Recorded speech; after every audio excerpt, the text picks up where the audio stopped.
இந்த கல்விக்காக ஒரு விழா நடத்துனாங்க. நிறைய துறைகளை சார்ந்தவங்களே பேச வச்சுருக்காங்க. இது இன்னொரு ட்ராமா அரசாங்கத்தோட இன்னொரு நடவடிக்கை. அவங்களுக்கு தேவைப்படக்கூடிய இல்லை முக்கியமான நபர்கள் அவங்களெல்லாம் கூப்பிட்டு கல்வியை பற்றி பேச வச்சிருக்கிறது. இன்றைக்கி எத்தனை பள்ளிக்கூடங்கள், அரசு பள்ளிக்கூடங்கள் மூடப்பட்டிருக்கு, இது உங்கள் சாதனை.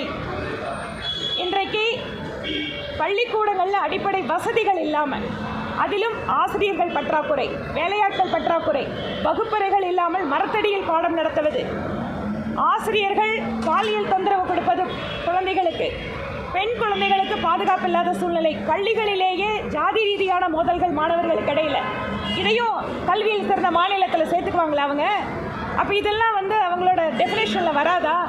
இது மக்களை ஏமாற்றுறதுக்காக நாடகத்தில் கொஞ்சம் சினிமாக்காரங்க, நான் சினிமாக்காரங்கன்னா மரியாதை குறைச்சலாக சொல்லலை, துறைக்கு சம்மந்தமே இல்லாதவங்களை கூப்பிட்டு நீங்கள் விளம்பரத்துக்காக இந்த நாடகத்தை நடத்திட்டு இருக்கீங்க. கொஞ்சம் கொஞ்சமாக உங்கள் நாடகத்தினோட அந்த போடுற மேக்கப் எல்லாம் கலைஞ்சிட்டே வருது திமுக கவர்மெண்ட்.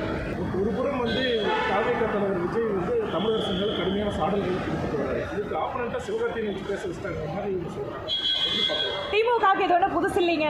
அரசியல் கட்சி தலைவருக்கு எதிராக சினிமாக்காரங்களை வச்சு, நான் திருப்பியும் சொல்கிறேன், சினிமாக்காரங்கிற வார்த்தை அவமானத்துக்கு இல்லை, துறைக்கே சம்மந்தமில்லாத ஆட்களை அவங்க பிரபலத்துக்காக மட்டும் பயன்படுத்துறது. அது டிராமா அரசு. அதுதானே திராவிட மாடல்ல டிராமா அரசு தான். ட்ரெண்டை ஃப்ரெண்ட் ஆக்கிக்கோங்க. தந்தி டிவியின் சப்ஸ்கிரைபர்ஸ் அண்ட் ஃபாலோவர்ஸ் குடும்பத்தில் நீங்களும் இணையுங்க.